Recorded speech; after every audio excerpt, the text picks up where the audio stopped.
प्यारे विद्यार्थियों, आज के इस वीडियो में अपन त्रिकोणमिति के कुछ अनुप्रयोग अर्थात हाइट एंड डिस्टेंस ऊंचाई दूरी पर आधारित महत्वपूर्ण प्रश्नों का अध्ययन करेंगे। विद्यार्थियों, ये प्रश्न परीक्षा की दृष्टि से बहुत ही महत्वपूर्ण है इस वर्ष के लिए। तो विद्यार्थियों, मैं अनिल प्यासी आपकी अपनी क्लास प्यासी क्लासेस में आपका एक बार फिर से बहुत बहुत स्वागत करता हूँ। विद्यार्थियों, आज का वीडियो आप सभी विद्यार्थियों के लिए इम्पोर्टेंट है, साथ ही साथ उन विद्यार्थियों के लिए भी उतना ही महत्वपूर्ण है जो इस वर्ष कोई प्रतियोगी परीक्षा की तैयारी कर रहे हों, कॉम्पिटिटिव एग्ज़ाम की तैयारी कर रहे हों, उन सभी के लिए इम्पोर्टेंट है। क्योंकि आज के वीडियो में हम एक मानक विधि, स्टैंडर्ड विधि जो होती है, जो पेपर में की जाती है, उसको तो बताएंगे ही, साथ ही साथ एक बहुत ही अच्छी शानदार ट्रिक भी सिखाएंगे जिससे आप इन प्रश्नों को कुछ मिनटों में नहीं बल्कि कुछ सेकेंड में ही हल करना सीख जाएंगे और आप निपुण हो जाएंगे इस प्रकार के प्रश्नों को हल करने में। तो विद्यार्थियों, यदि हम डायरेक्ट ट्रिक से सिखाना शुरू कर दें स्टार्ट से ही, तो थोड़ी ये उचित ना होगा, क्योंकि किसी भी चीज़ को सीखने के लिए बेसिक जानकारियाँ होनी आवश्यक होती है। तो हम पहले इसकी जो मुख्य बातें हैं वो आपको बताएंगे और साथ ही साथ ट्रिक भी बताते जाएंगे। आप पूरा वीडियो देखिएगा शुरू से अंत तक। विद्यार्थियों, ये हमारा वादा है कि ये वीडियो को अगर आप शुरू से अंत तक पूरा देखते हैं तो ये समझिए कि आपसे त्रिकोणमिति पर ये जो प्रश्न आते हैं ऊंचाई दूरी के, ये बिल्कुल इतने अच्छे से बनने लगेंगे कि आपसे कितना भी कठिन प्रश्न आपके सामने आ जाए, आप इसको मिनटों में ही हल कर लेंगे और फटाक से उसका उत्तर निकाल करके सामने वाले को चकित कर सकते हैं। तो विद्यार्थी, वीडियो को शुरू से अंत तक पूरा देखिएगा और कमेंट करके ज़रूर बताइएगा कि आपको वीडियो कैसा लगा। तो विद्यार्थी, शुरुआत करते हैं आज की कक्षा। प्यारे विद्यार्थियों, ऊंचाई दूरी पढ़ने के पहले इससे संबंधित कुछ महत्वपूर्ण बातें जान लेना आवश्यक होता है, क्योंकि यहाँ से वस्तुनिष्ठ प्रश्न बनेंगे ही और इन्हें जान लेंगे अपन तो बड़े प्रश्न जो इसके होंगे, है ना, समस्यात्मक क्वेश्चन होंगे, तो उनको अपन आसानी से हल कर सकते हैं और ट्रिक भी सीख लेंगे। तो इसलिए पहले बेसिक बातें तो जानना जरूरी होता है। तो पहले जाने लेते हैं दृष्टि रेखा। तो वस्तु को नेत्र से मिलाने वाली रेखा को दृष्टि रेखा कहते हैं। ये है वस्तु, देखिए, और ये है नेत्र। तो नेत्र को वस्तु से जोड़ने वाली ये रेखा, ये लाइन बनी है ना, ये तो इसको अपन कहेंगे दृष्टि रेखा। ठीक है ना, आपने समझ लिया। अब बात आती है क्षैतिज रेखा। तो जब हम सीधे देखते हैं, सीधे सामने देखते हैं, किसी वस्तु को सीधे सामने देखते हैं, तो जैसे यहाँ से अभी वस्तु को देख रहे थे, लेकिन अगर यहीं से सीधे स्ट्रेट देखने लगेंगे, तो जब हम सीधे सामने देखते हैं तो ये जो नज़र रेखा बनेगी, इसको हम कहेंगे क्षैतिज रेखा। ठीक है, जब हम सीधे सामने देखते हैं, ठीक है, बिल्कुल, तो पृथ्वी तल के बिल्कुल समांतर एक काल्पनिक रेखा अगर हम माने तो उसको हम क्या बोलेंगे, क्षैतिज रेखा। अब बात आती है उन्नयन कोण। तो नाम से ही स्पष्ट है, उन्नयन यानी ऊपर, नयन यानी नेत्र, यानी जब हम ऊपर देखें, यानी जब कोई प्रेक्षक वस्तु को अपने से ऊंचाई पर देखता है, ऊंचाई पर स्थित होती है, पतंग उड़ रही है, जैसे आप पतंग को देखेंगे तो वहां पर आपको क्या करना पड़ेगा, सिर ऊपर करना पड़ेगा, है ना। तो जब वस्तु प्रेक्षक से ऊंचाई पर स्थित होती है, जैसे हम यहाँ पर ये इस चित्र को देख रहे हैं, ये वस्तु है और प्रेक्षक की नेत्र ये है, तो वस्तु कहाँ है, ये तो प्रेक्षक से कहाँ, ऊपर स्थित है ना।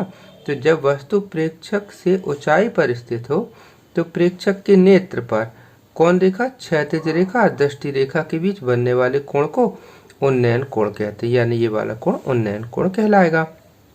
सीधी सी बात है कि जब वस्तु ऊपर स्थित हो तो हमारे नेत्र पर दृष्टि रेखा क्षैतिज रेखा के बीच जो कोण बनेगा वो उन्नयन कोण बनेगा।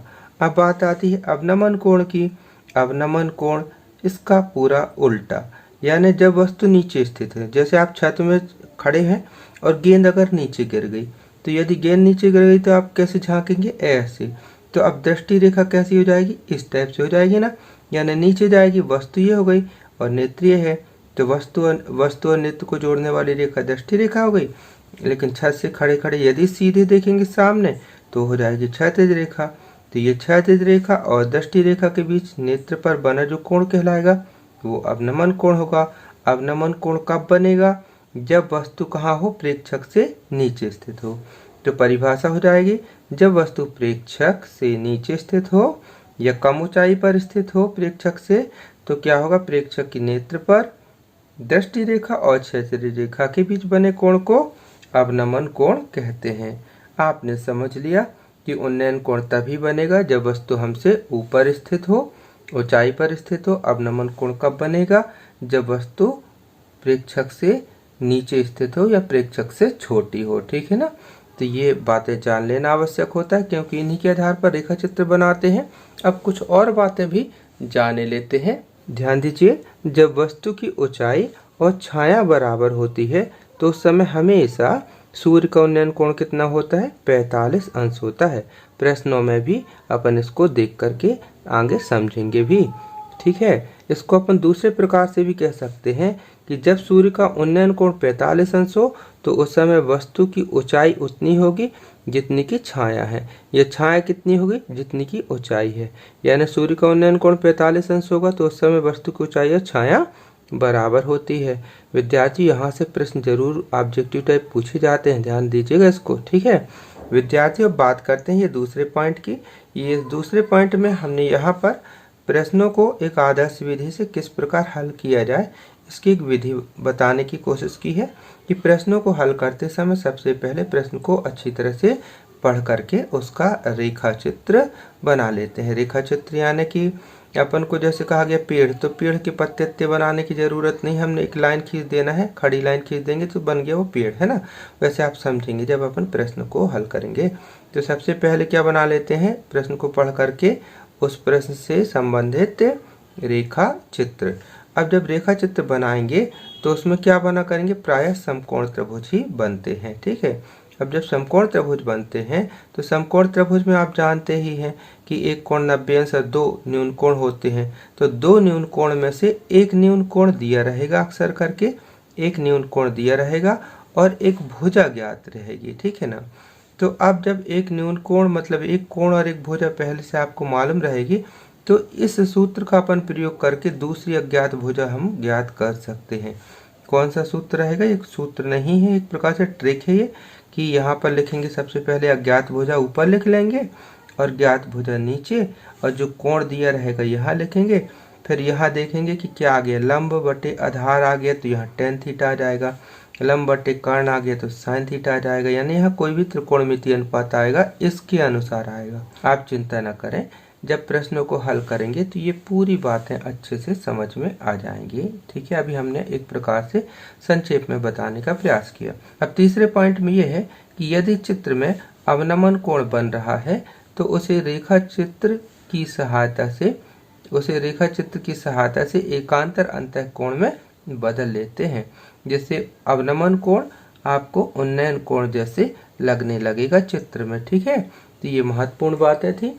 अब विद्यार्थी जब प्रश्न हल करते हैं तो इन्हें अच्छे से अपन समझ लेंगे। तो चलिए प्रश्न हल करते हैं। प्रश्नों को पहले एक सामान्य विधि से हल करेंगे, जिस विधि से आपको परीक्षा में एग्जाम में करना होता है। 4 नंबर का क्वेश्चन आता है तो आप उसको कैसे करेंगे इस प्रकार से जानेंगे, और फिर वहीं पर उसी प्रश्न को ट्रिक से कुछ सेकेंडों में कैसे हल कर सकते हैं ये अपन वहीं पर जानेंगे। तो विद्यार्थियों शुरुआत करते हैं आज का पहला प्रश्न। भूमि के एक बिंदु से जो मीनार के पाद बिंदुओं से 30 मीटर की दूरी पर है, मीनार के शिखर का उन्नयन कोण 30 अंश है, मीनार की ऊंचाई ज्ञात कीजिए। तो विद्यार्थी सबसे पहले प्रश्न को अच्छे से पढ़ करके अपन को क्या करना पड़ेगा? रेखा चित्र बनाना पड़ेगा। देखिए कैसे करते हैं। ये ए बी मीनार हो गई, ठीक है, ए और ये बी मीनार है। ठीक है, अब प्रश्न में लिखा है मीनार के पाद बिंदु यानी मीनार का निचला बिंदु, निचला सिरा, ये जो बी हुआ, ये भूमि पर एक बिंदु है अलग से यहाँ पर सी। ठीक है ना, ये भूमि पर एक बिंदु हो गया सी। तो यहाँ से कितनी दूरी पर है?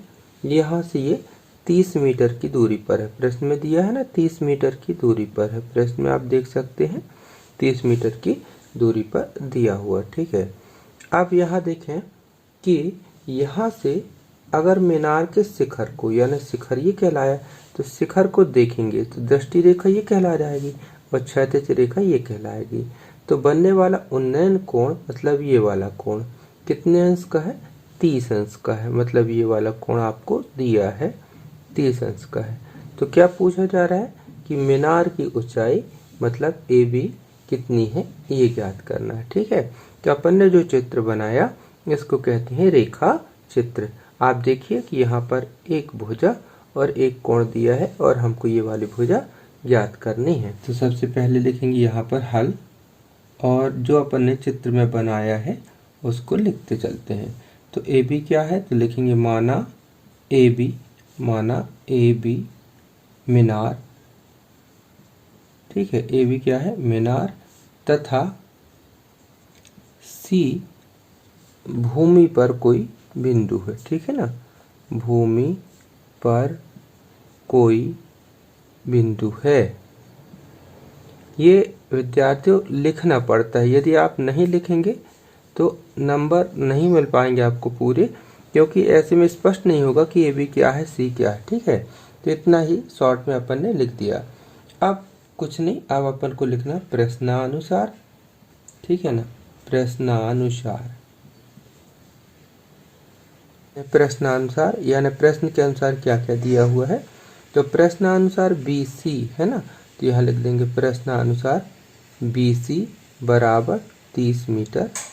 ठीक है, और ये वाला जो उन्नयन कोण बना था इसको हम लिख देंगे। ठीक है, तो यहाँ लिख देंगे इस कोण को पढ़ना है, जिस कोण को पढ़ना होता है उसको बीच में रखते हैं, यानी ACB पढ़ेंगे या BCA पढ़ेंगे। ठीक है, तो यहाँ लिखेंगे कि कोण ACB बराबर कितने अंश का है? 30 अंश का है। ठीक है, तो अब समकोण त्रिभुज इसका पूरा नाम लिख देंगे समकोण त्रिभुज का ABC में क्या करें? आपको एक सूत्र बताए थे ना, एक प्रकार से सूत्र बना करके बताए थे कि अज्ञात भुजा को ऊपर लिखना है। तो इस त्रिभुज में अज्ञात यानी मेन लक्ष्य, मुख्य लक्ष्य क्या है? ये AB को ज्ञात करना। तो अज्ञात भुजा हो गई AB, ऊपर लिख दिए, और ज्ञात कौन सी भुजा है आपके पास? BC, तो आपने नीचे लिखे, बराबर यहाँ लगाएंगे और इसके सामने दिया गया न्यून कोण थीटा की जगह पर क्या लिखेंगे? 30 अंश। ठीक है ना, और इसके अनुसार यहाँ पर कोई ना कोई त्रिकोणमितीय अनुपात आएगा। तो आप देखा कौन सा त्रिकोणमितीय अनुपात आ रहा है? जो कोण दिया रहता है उसके जस्ट सामने की भुजा को लंब कहते हैं, और ये वाली भुजा आधार है और ये वाली भुजा कर्ण है। तो आप देखें AB यानी लंब, ठीक है, और BC यानी आधार। तो लंब बटे आधार के अनुसार क्या आ जाएगा यहाँ पर? tan। लंब बटे आधार बराबर क्या होता है? tan theta. ठीक है, जो थीटा की जगह पर तो यहाँ पर 30 अंश लिखा हुआ है, तो कितना आ गया? tan 30 अंश बराबर AB बटे BC। तो अब AB का मान ज्ञात करना है, तो AB को यहीं लिखे रहने दीजिए, तिर्यक गुणा कर दें, BC का गुणा इसमें कर देंगे तो हो जाएगा, कितना आ जाएगा?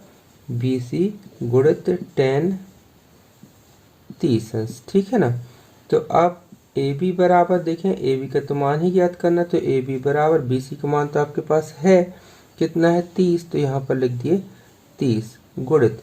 अब tan 30 अंश का मान आपको सारणी से मालूम होना चाहिए, तो tan 30 अंश का मान होता है 1/√3। अब इसका आपको गुणा कर देना है ना, यानी कैसा हो जाएगा? AB बराबर 30/√3। विद्यार्थियों एक प्रकार से ये तो उत्तर आ चुका है आपका, लेकिन इसको व्यवस्थित करने के लिए इसका हम हर का परिमेयीकरण कर देते हैं। तो क्या करेंगे? √3 का ऊपर नीचे गुणा कर दें, यानी 30/√3 लिखा हुआ था, हमने √3 का ऊपर यानी अंश और हर में गुणा कर दिया। तो कितना हो जाएगा? यहाँ पर देखें 30/√3 ऊपर हुआ और नीचे कितना बन जाएगा? √3 गुणित √3 करेंगे तो कैसा बन जाएगा, √3 का वर्ग बनेगा, वर्ग से वर्गमूल कैंसिल हो जाएगा तो नीचे बनेगा 3। ठीक है ना, कितना हो जाएगा यहाँ पर हल करने पर, ये देखें कट जाएगा। ठीक है ना, कितना हो जाएगा, 3 एकम 3 और ये 0 यानी 3 धाम 30। ठीक है ना, 10√3। तो 10√3 क्या आ गया, इसका आंसर आ गया। ठीक है ना, मीटर। तो यहाँ आप लिख सकते हैं कि ए बी बराबर कितना आ गया, यानी मीनार की ऊंचाई ए बी बराबर 10√3 मीटर। ठीक है ना, यहाँ आंसर करके पूरे वाक्य में आंसर देना चाहिए। लिखेंगे मीनार की ऊंचाई, मीनार की ऊंचाई कितनी, मीनार की ऊंचाई ए बी बराबर 10√3 मीटर। तो विद्यार्थियों ये क्या हो गया, आंसर हो गया। तो विद्यार्थियों अभी आपने एक सामान्य विधि से सीखा कि परीक्षा में यदि ये प्रश्न 4 नंबर का आता है तो आपको इस विधि से ऐसे जमा करके स्टेप बाय स्टेप करना होगा। लेकिन यही प्रश्न अगर ऑब्जेक्टिव टाइप में आता है, ठीक है ना, या कहीं आपको प्रतियोगी परीक्षा में करना है तो इतना सारा समय आपके पास रहेगा नहीं। आपको तो प्रश्न को पढ़ करके सीधे direct A B C D 4 उत्तर दिए रहते हैं, 4 में से एक ढूंढना पड़ता है, तो वहाँ ट्रिक काम देती है। तो अब इसी प्रश्न को ट्रिक से भी देख लेते हैं। चलिए इसको आप लोग नोट कर लें। यहाँ पर ये लंब कर्ण आधार लिखने की ज़रूरत नहीं थी, हमने आपको समझाने के लिए लिखा, तो नोट कर लीजिए इसको। प्यारे विद्यार्थियों, आप इसी प्रश्न को ट्रिक से कैसे हल करते हैं ये जाने लेते हैं, लेकिन उसके पहले आपको ट्रिक को भी जानना आवश्यक होगा, तभी उसका आप अच्छे से प्रयोग कर पाएंगे। तो आप जानते हैं कि प्रश्न को पढ़ने के पश्चात जब अपन चित्र बनाते हैं, रेखा चित्र बनाते हैं, तो समकोण त्रिभुज ही बनता है। तो प्रायः समकोण त्रिभुज जो बनेगा उसमें 2 स्थितियां आपको देखने को मिलेगी। तो पहली स्थिति ऐसी हो सकती है कि जैसे अगर ये समकोण त्रिभुज है, ये समकोण त्रिभुज है, तो समकोण त्रिभुज में एक कोण आप जानते हैं ये 90 अंश का है। अगर ये 45 अंश का है तो ये भी 45 का होगा, तभी ना 45, 45, 90 और 90 180 अंश हो गए। त्रिभुज के तीनों कोणों का 180 अंश होता है। और दूसरी स्थिति क्या हो सकती है, दूसरी स्थिति हो सकती है कि ये कोण तो 90 अंश रहेगा समकोण त्रिभुज। अब यहाँ पर अगर ये कोण 30 अंश का है तो ये कितने का होगा, 60 का होगा, क्योंकि 60 और 30 90 और 90 180 अंश। ठीक है ना, तो ये 2 स्थितियां बन सकती हैं। अब अगर पहली स्थिति है तो यहाँ पर मतलब पहली स्थिति है तो ये 45 अंश का कोण और यहाँ 45 अंश का कोण और ये 90 अंश का कोण, ये कोण लिख दिए। अब यहाँ पर लिख देंगे भुजा, यानी कोण के सामने की भुजा। ठीक है ना, आप जानते हैं एक प्रमेय कि बड़े कोण की, जो सबसे बड़ा कोण होता है उसके सामने की भुजा सबसे बड़ी होती है। तो अगर इस टाइप का चल रहा है, इस टाइप का त्रिभुज बना हुआ है, तो भुजा कैसी होंगी, अगर ये भुजा है x तो ये वाली भुजा भी होगी x मीटर की या x सेंटीमीटर की, जो हो चित्र में दिया हो, और तो ये हो जाएगी x√2 सेंटीमीटर की, यानी भुजाओं में अनुपात चलेगा 1:1 ठीक है ना। अब दूसरी स्थिति ये है कि अगर ये 30 अंश का कोण है, फिर 60 अंश का कोण है और फिर 90 अंश का कोण है, तो ऐसी स्थिति में 30 अंश के सामने की भुजा अगर x मीटर या x सेंटीमीटर की है, x मीटर या x सेंटीमीटर की है, तो 60 अंश के सामने की भुजा हो जाएगी x√3 और ये हो जाएगी 2x, है ना, क्योंकि ऐसी स्थिति में भुजाओं में अनुपात चलता है 1√3 और 2। ऐसी स्थिति में 1:1 और अनुपात √2 ऐसा चलता है। ठीक है, तो अब हम इस ट्रिक का प्रयोग करेंगे इस प्रश्न में। तो देखिए कितने आसानी से हल हो जाएगा ये प्रश्न। आपने ये चित्र बनाया, ठीक है ना, तो यहाँ पर देखें ये कोण 30 अंश का है, ये कोण कितने अंश का होगा, 90 अंश का होगा, ये कोण कितने अंश का होगा, 60 अंश का होगा। तो 60 अंश के जस्ट सामने की भुजा आपको दी गई है। 60 अंश के सामने की भुजा कितनी दी गई है, 60 अंश के सामने की भुजा 30 मीटर दी गई है। ये यानी आपको क्या दे दिया, आपको दे दिया गया है, देखिए x√3 बराबर कितना दे दिया गया, 30। अब आपको क्या ज्ञात करना है, 30 अंश के सामने की भुजा, यानी x का मान ही तो ज्ञात करना है। तो x बराबर कितना हो जाएगा, देखिए 30√3। इसका परिमेयीकरण किए थे अपन ने, तो कितना निकालिए थे, √3 का ऊपर नीचे गुणा करके 10 √3। ये इसका उत्तर हो गया। देखिए यानी कि आपने इतना लिखा और इसके आधार पर आपने प्रश्न को हल कर दिया। तो ये दो स्थिति आपको नोट करना है कि पहला सेट ये बनेगा, दूसरा सेट आपको ये बनेगा। विद्यार्थी इन दोनों ट्रिक के आधार पर हम किसी भी त्रिकोणमितीय अनुपात के जो प्रश्न आते हैं उनको अपन हल कर सकते हैं। ऊंचाई दूरी के कोई भी प्रश्न बहुत इजीली हल कर सकते हैं। आगे भी अपन इसको समझेंगे तो आपको और क्लियर हो जाएगा। ठीक है, पहले हम प्रश्नों को सामान्य विधि से बताएंगे, उसके बाद ट्रिक से भी बताएंगे। फिर से आपको रिपीट कर देते हैं कि दो प्रकार के सेट बनेंगे समकोण त्रिभुज के, 45 45 90 ऐसा हो सकता है, या कि 30 60 90 का होगा। अगर 45 45 90 के होंगे तो आप जानते हैं कि जब कोण 45 अंश का बनता है तो ये दोनों भुजा बराबर होती हैं, यानी अगर ये x है तो ये भी x होगी। ठीक है, तो ये कितनी हो जाएगी, x√2। अब अगर कोण इस टाइप में बना 30 60 90, तो 30 के सामने वाली भुजा अगर x है तो 60 के सामने वाली भुजा x√3 होगी, और 90 अंश के सामने वाली भुजा 90 अंश के सामने वाली भुजा ये हो जाएगी 2x, यानी ये वाली भुजा कितनी होगी 2x, और 30 अंश के सामने वाली भुजा ये होगी x, और 60 अंश के सामने वाली भुजा यानी x√3 होगी। तो बस यहीं से तो उत्तर निकाल लिए थे अपन ने कि x√3 बराबर कितना हो गया 30। तो x का मान कितना हो जाएगा, x का मान ये हो गया। तो कितनी आसान ट्रिक है, आप समझ चुके होंगे। देखते हैं अब दूसरा प्रश्न। तो प्यारे विद्यार्थी अब दूसरा प्रश्न देखते हैं। प्रश्न इस प्रकार है, आंधी चलने से एक पेड़ टूट जाता है। ये एक पेड़ है, ऐसी एक पेड़ है, आंधी चलने से ये टूट जाता है ना। कहाँ से टूटा है, बी बिंदु से। ठीक है, यहाँ से टूट गया पेड़, टूट करके ऐसे करके गिर गया, जैसे पेड़ ये लगा था यूं करके गिर गया पूरा।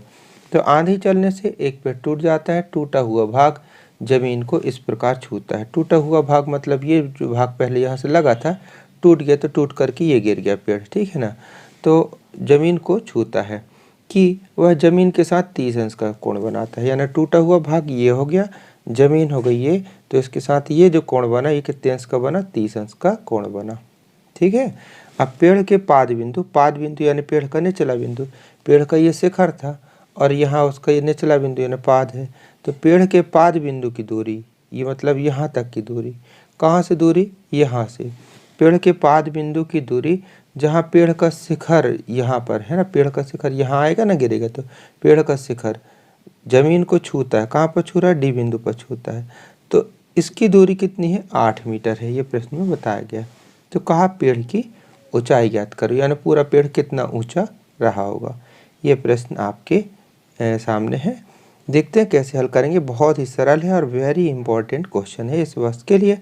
तो यहाँ पर आपने जो बनाया है चित्र में, ठीक है, उसी को यहाँ पर समझाना पड़ेगा।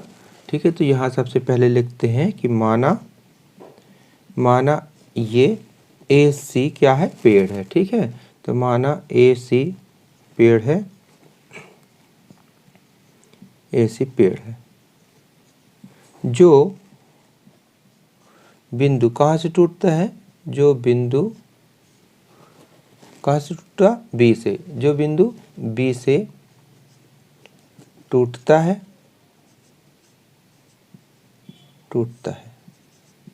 ठीक है।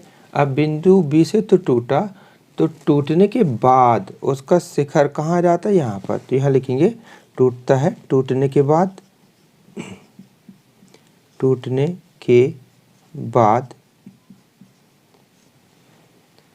उसका शिखर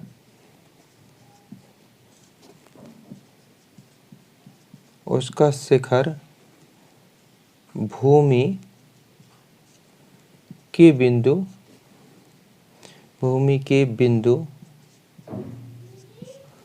D पर क्या करता है, छूता है। ठीक है, इतना हो गया। अब इतना लिखने के बाद अब बहुत ज़्यादा नहीं लिखना, सीधे सीधे आप लिख दीजिए प्रश्नानुसार, यानी प्रश्न में जो जो दिया है वो अपन लिख देंगे। तो यहाँ लिखेंगे प्रश्नानुसार। तो प्रश्नानुसार क्या क्या दिया है यहाँ पर लिख देंगे चित्र में। यहाँ पर ये CD दिया है, तो प्रश्नानुसार CD बराबर 8 मीटर, और ये वाला कोण जो बना है यहाँ पर यानी कोण BDC, ठीक है ना, BDC बराबर कितने अंश का हो गया, 30 अंश का हो गया, ठीक है। चलिए अब बात करते हैं ये पेड़ की ऊंचाई कैसे ज्ञात हो। यहाँ पर ध्यान देते हैं अब थोड़ी सा कि ये त्रिभुज, समकोण त्रिभुज की बात करें तो इसमें एक कोण तो ये मिल गया, ठीक है ना, और एक भुजा ये मिल गई है।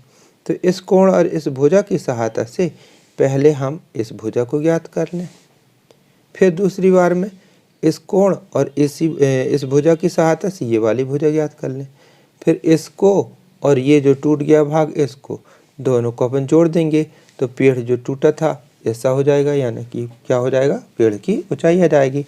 यानी हमको ज्ञात करना है BC और BD ज्ञात करना है। यहाँ लिखते हैं समकोण त्रिभुज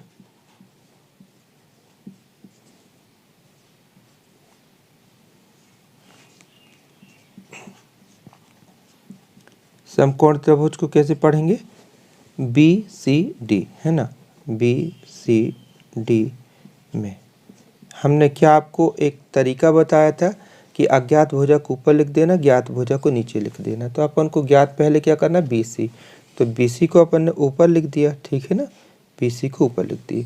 ज्ञात कौन सी भुजा है, CD, CD को नीचे लिख दिया। और यहाँ पर कोण कितने अंश का है, 30 अंश का। चलिए ये लिख दिए कोण 30 अंश का।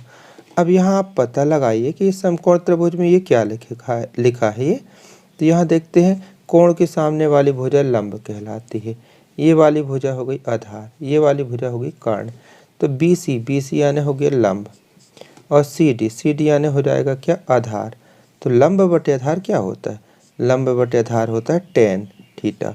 तो यहाँ पर आ जाएगा क्या, आ जाएगा tan, अब थीटा की जगह पर तो 30 लिखा ही है, ठीक है। अब यहाँ पर क्या होगा, यहाँ तिर्यक गुणा कर देंगे, यानी BC को यहाँ लिख रहे हैं ना, CD यहाँ ले जाएंगे तो कितना हो जाएगा, BC बराबर CD गुणित, यानी यहाँ CD लिख देंगे, CD गुणित tan 30 अंश। समझ में आ गई होगी बात आपको, क्योंकि यहाँ इसमें गुणा हो गया, ये सीधा तिर्यक गुणा। अब यहाँ मान भरना है आपको, यहाँ ध्यान दीजिए, मान आपके पास है, BC लिख रहने दीजिए, CD का मान कितना है 8, ये लिख दिए 8। tan 30 अंश का मान होता है 1/√3, तो यहाँ पर हम लिख देंगे 1/√3। तो कितना हो जाएगा, BC बराबर आपने निकाल लिया, BC बराबर 8 एकम 8 यानी 8/√3 मीटर, ये आपने निकाला। अभी आपने BC निकाले, अभी ये बचा हुआ BD, इसको आप समीकरण 1 नंबर डाल करके छोड़ दीजिए। अब इसके बाद कैसे करेंगे वो देखते हैं। तो पहले आप इसको अच्छे से नोट कर लीजिए, है ना, और आप ये ध्यान दीजिएगा कि BC का मान कितना आ गया, 8/√3 मीटर। तो इतना नोट कर लें, फिर अपन देखते हैं कि ये कैसे ज्ञात हो, ठीक है। तो विद्यार्थी, तो समीकरण 1 यानी कि अपन ने BC ज्ञात कर लिया। अब ज्ञात करते हैं, क्या ज्ञात कर लें, ये, ठीक है ना, BD ज्ञात करते हैं। तो यहाँ लिखते हैं पुनः, क्योंकि इसी त्रिभुज में चल रहे हैं, पुनः समकोण त्रिभुज, समकोण त्रिभुज कौन से में, BCD में। तो क्या ज्ञात करना है, अब कितना ज्ञात करना है ये, ठीक है, BD ज्ञात करना है, ठीक है। तो BD को ऊपर लिख दीजिए, ठीक है, और ज्ञात कौन सी भुजा पहले से थी, CD नीचे लिखे रहने दिए। अब यहाँ पर कोण कितने अंश का है, 30 अंश का है। अब आप पता लगा करके देखिए कि यहाँ पर क्या आएगा।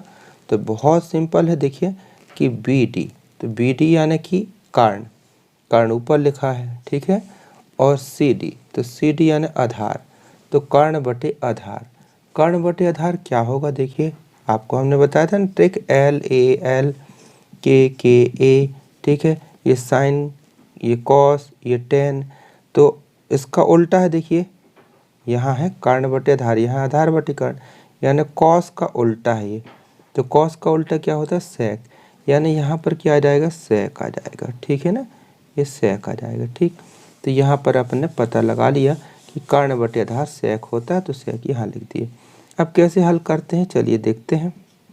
फिर तिर्यक गुणा कर दें, BD बराबर CD गुणित सेक 30 अंश। अब BD बराबर CD का मान तो आपके पास है 8 मीटर, ये लिखे रहती है 8, सेक 30 अंश का मान हुआ करता है कितना होता है 2/√3। सेक 30 अंश का मान इतना होता है। तो यहाँ पर एक गुणा कर दें, अब कितना हो जाएगा BD बराबर 8 दूनी 16, 16/√3। ठीक है, ये बन गया समीकरण नंबर 2। यानी विद्यार्थियों देखियो, आपने BC भी निकाल लिया और ये BD भी निकाल दिया। अब पूछा जाए पेड़ की ऊंचाई, तो इसको और इसको जोड़ देंगे, पेड़ की ऊंचाई आ जाएगी। अच्छा, कुछ विद्यार्थी ये सोचते होंगे कि भाई ये तो CD दिया है और हमने यहाँ BC का मान निकाल लिया, ये तो पाइथागोरस प्रमेय लगा करके कारण तो ज्ञात कर सकते हैं। तो फिर ये क्योंकि अपन ने कारण पाइथागोरस प्रमेय की सहायता से भी तो BD निकाला जा सकता था। हाँ, निकाल सकते हैं, उससे भी किया जा सकता है, लेकिन वहाँ थोड़ी सी कैलकुलेशन कठिन सा पड़ जाएगा। ऐसे में बहुत सरल होगा, इसलिए हमने ये विधि आपके सामने बताई है जो सबसे सरलतम हो। ठीक है, तो अब हम कहेंगे इसलिए पेड़ की ऊंचाई बराबर, ठीक है ना, अतः पेड़ की ऊंचाई, हमने चित्र में पेड़ की ऊंचाई को कैसे दर्शाए थे, AC से। तो पेड़ की ऊंचाई AC बराबर ये BC प्लस BD, ये BC प्लस BD। तो कितना हो जाएगा, इक्वल टू का चिन्ह लगा दें। BC का मान आपने निकाला 8/√3 और CD का मान निकाले हैं 16/√3। अब इसका LCM ले लेंगे तो कितना हो जाएगा, ये देखें √3 LCM होगा और चूँकि हर समान है तो यहाँ पर सीधा सीधा जुड़ जाएगा, यानी कितना हो जाएगा 8 और 16, यहाँ पर हो जाएगा कितना 24 हो जाएगा। तो यहाँ आपने लिख दिया 24, ये दोनों जुड़ गए। ठीक है ना। अब इसका आप परमेयीकरण कर दें, तो परमेयीकरण करेंगे तो कितना हो जाएगा 24/√3 है तो √3 का ऊपर और नीचे आपने गुणा कर दिया। तो ये हो जाएगा ऊपर कितना 24/√3 और बटे में यहाँ बन जाएगा 3। अभी 3 से कट जाएगा, 3 एकम 3, 3 अट्ठे 24, ऐसे कट जाएगा, ये कट गया, ये 8 आ जाएगा। तो यहाँ कितना हुआ, ये 8 और ये √3, तो लिखेंगे 8/√3 मीटर पेड़ की ऊंचाई हो गई। ये आंसर हो गया। लेकिन विद्यार्थियों प्रश्न में बराबर बराबर बराबर ऐसा नहीं करना आपको, स्टेप ये फिर इसके नीचे ये फिर ये, हमने यहाँ पर जगह कम, स्पेस कम था हमारे पास, इसलिए हमने इसको स्टेप से लिख दिया। तो आपको स्टेप बाय स्टेप लिखना है, यानी ये इसके नीचे रहेगी फिर उसके नीचे और अंत में उत्तर आएगा। ठीक है, तो ये हुआ स्टैंडर्ड विधि से प्रश्न को कैसे हल किया जाता है। अब इसको आप नोट कर लीजिए पहले। ठीक है, अब इसी सवाल को ट्रिक में बताते हैं, देखिएगा कितने आसानी से आप इसको हल कर सकते हैं। ठीक है, तो इसको सबसे पहले नोट कर लीजिए। तो विद्यार्थी अब देखते हैं इसी सवाल को ट्रिक से। आपको सवाल को पढ़ करके ऐसे चित्र बना लेना, सबसे पहले चित्र बनाते तो बनना चाहिए। अब देखिए यहाँ पर क्या बन गया, एक समकोण त्रिभुज बन गया। तो अब यहाँ ट्रिक में हमने क्या बताया था कि तीनों कोणों के मान लिख दीजिए। तो यहाँ पर ये कोण कितने अंश का है, 30 अंश का, ये लिख दिए 30 अंश का। ठीक है ना, और यहाँ पर ये कोण 90, ये 30 और फिर यहाँ पर क्या होगा, ये 60 और ये क्या होगा 90, क्योंकि त्रिभुज के तीनों कोणों का ये 180 अंश होता है ना। तो ये 30 है और ये 90 तो पहले ही से है, तो ये 60 होगा ना, यानी 30 60 90, ये वाला पेयर बना अपना, 30 60 90 वाला पेयर बना। दो अपन ने बताया था ना, दो ही प्रकार हो सकते हैं। तो अब हमने क्या बताया था कि इसके सामने की भुजा को आपको क्या लिखना है, x, इसके सामने की वाली भुजा को क्या लिखेंगे, x/√3। ये भुजा हो गई, इन कोण के सामने वाली भुजा हो गई। ठीक है, और 90 के सामने वाली भुजा कितनी हो जाएगी, 2x। ठीक है, अब ये हो गया। अब आपको ये तो हो गया, आपने मानी हुई बात। अब यहाँ पर कितना हो जाएगा, क्योंकि भुजा में अनुपात इस प्रकार से होता है ना, 1/√3 और फिर 2 का, तो हमने x/√3 2x लिख दिया। अब यहाँ पर ये देखें कि किस कोण के सामने वाली भुजा दी है, ये 30 है, ये क्या है 60 का होगा और ये क्या होगा 90 का होगा। तो क्या दिया है, तो यहाँ पर देखें 60 अंश के सामने वाली भुजा, 60 अंश के सामने वाली भुजा कितनी दी है आपके सामने, यहाँ पर ये दिख रहा है 60 के सामने वाली भुजा 8, यानी क्या हो गया x/√3 बराबर 8 हो गया। तो x बराबर क्या होगा, √3 पक्षांतर करेंगे तो बटे में हो जाएगा, यानी इसका मान हो जाएगा फिर कितना हो जाएगा 8/√3। ठीक है ना, समझ में आ गया। फिर यहाँ देख लें, अगर नहीं आ रहा समझ में, x/√3 बराबर कितना हो गया 8, तो x बराबर कितना हो जाएगा 8/√3, ये तो ये हो गया 30 अंश के सामने वाली भुजा। अब जब ये निकल आई है तो x का मान इतना है ये, ठीक है ना, ये है x का मान, कितना आ गया, इतना आ गया x का मान। तो ये x का मान यहाँ भर दें, यहाँ पर भर दें, तो कितना हो जाएगा, यहाँ पर देखें 2 का इसमें गुणा कर देंगे ना x में, तो 2x आ जाएगा, तो 8 दूनी 16, यानी हो जाएगा 16√3। ये हो गई। ये 90 अंश के सामने वाली भुजा, यानी 90 अंश के सामने वाली भुजा कर्ण ये आ गई, यानी किसका मान आ गया, ये देखिए ये डायरेक्ट मान आ गया BD का, और ये डायरेक्ट मान किसका आ गया, देखें ये किसका आ गया, 30 अंश के सामने वाली भुजा BC, ये किसका मान आ गया, BC का। ये देखिए BC का ये मान आ गया, BD का ये मान आ गया, दोनों को जोड़ना है बस। अपन देखो एंडिंग में पहुंच गए, तो दोनों को जोड़ना है, यानी 8√3 और 16√3 इनको जोड़ देंगे तो उत्तर आ जाएगा। तो कितना आ गया यहाँ पर 24√3। परमेयीकरण कर दिए थे तो इसका उत्तर हो गया था 8√3 मीटर। ये ट्रिक से यानी बहुत आसानी से, ये तो हम चूँकि आपको समझाने की कोशिश किए थे इसलिए थोड़ी सा टाइम लगा, अन्यथा आप बिल्कुल फट से बता सकते हैं।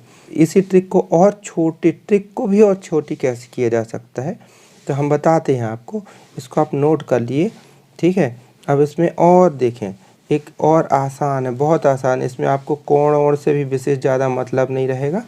ये बस जानिए एक चीज़ कि बड़े कोण के सामने वाली भुजा बड़ी होती है और छोटे कोण के सामने वाली भुजा छोटी होती है, ठीक है ना। बड़े कोण के सामने वाली भुजा क्या होती है, बड़ी, छोटे कोण के सामने वाली भुजा छोटी होती है। तो आप बस इतना याद रखें कि बड़ी भुजा निकालेंगे, तो बड़ी भुजा निकालने के लिए देखें गुणा करेंगे तो बड़ा होगा ना, कोई भी मान बड़ा हो जाएगा ना। तो बड़ी भुजा निकालने के लिए हम क्या करेंगे, जो गिवन है, जो दिया हुआ है, जो भी दिया हुआ है आपके चित्र में दिया हुआ है उसमें √3 का गुणा कर देंगे। और छोटी भुजा निकालने के लिए क्या करेंगे, छोटी भुजा के लिए जो चीज़ दिया है उसी में हम क्या कर देंगे, √3 का भाग दे देंगे। बड़ी भुजा निकालने के लिए जो दिया है √3 का गुणा, छोटी भुजा निकालने के लिए जो दिया है उसमें √3 का भाग, ठीक है। तो यहाँ पर देखते हैं आपको कौन सी भुजा निकालना है। देख छोटे कोण के सामने वाली भुजा ये है, तो इसको निकालना है, यानी किसको निकालना है, BC को निकालना है ना। तो BC बराबर कितना हो जाएगा, छोटी भुजा निकालना है ना। तो छोटी भुजा के लिए जो गिवन है, गिवन क्या है 8 में भाग देंगे √3 का, ये आ गया BC का मान आ गया, ठीक है ना। अब BC का मान आ गया, अब आपको कर्ण ज्ञात करना है। तो कर्ण कितना हो जाएगा, पहली भुजा हो गई x, दूसरी भुजा हो जाएगी कितना √3x, ठीक है ना, √3x, और तीसरी भुजा कितनी होती है 2x। ये अनुपात चलता है इसका इसमें छोटी भुजा का जस्ट ये डबल होती है। तो ये कितना हो गया, इतना 8√3। तो अब एक कर्ण ज्ञात करना था ना आपको, तो कर्ण इसका कितना हो जाता है, BD बराबर सीधा 8, इसका जस्ट दुगना यानी 16√3। अब ये हो गया, इन दोनों को जोड़ देंगे उत्तर आ जाएगा। तो ये और ट्रिक से भी और शॉर्टकट ट्रिक है, ठीक है। इसमें कर्ण निकालना था, अगर ये निकालना होता तो और आसानी जाती है, ठीक है। तो ये ट्रिक है। तो विद्यार्थी ट्रिक प्रतियोगी परीक्षा में काम में आती है, वस्तुनिष्ठ प्रश्न को हल करने के काम में आती है। लेकिन एग्जाम में जब प्रश्न आता है तो अपन उसको एक मानक स्टैंडर्ड विधि से करते हैं। हाँ, उत्तर की जाँच इससे आप कर सकते हैं, ठीक है ना। तो ये हो गया, इसको आप अच्छे से ध्यान दीजिएगा, और यदि कोई दिक्कत हो तो बताइएगा, हम अगले वीडियो में उसको अच्छे से और बताने की कोशिश करेंगे, ठीक है। तो प्यारे विद्यार्थियों, कैसा लगा आज का वीडियो और कैसी रही आज की कक्षा, ज़रूर कमेंट करके बताइएगा। और आपको किन टॉपिक पर और समस्या कुछ भी जा रही हो अगर, तो ज़रूर लिखिएगा, हम अगले वीडियो में उसको जोड़कर यथासंभव निदान करने की कोशिश करेंगे। तो विद्यार्थियों, हमारा ये प्रयास यदि आपके लिए कुछ भी हेल्पफुल लगता है, आपको ये प्रयास हमारा अच्छा लगता है, तो प्लीज़ लाइक कीजिएगा और अपने दोस्तों तक अधिक से अधिक शेयर कीजिएगा। और इसी प्रकार के और भी वीडियो कंटिन्यू देखने के लिए सब्सक्राइब कर लीजिएगा। ये आपका हमारे लिए बहुत ही अमूल्य गिफ्ट होगा। तो विद्यार्थियों, मिलते हैं अगले वीडियो में एक नई विषय वस्तु के साथ। तब तक के लिए बाय, जय हिंद।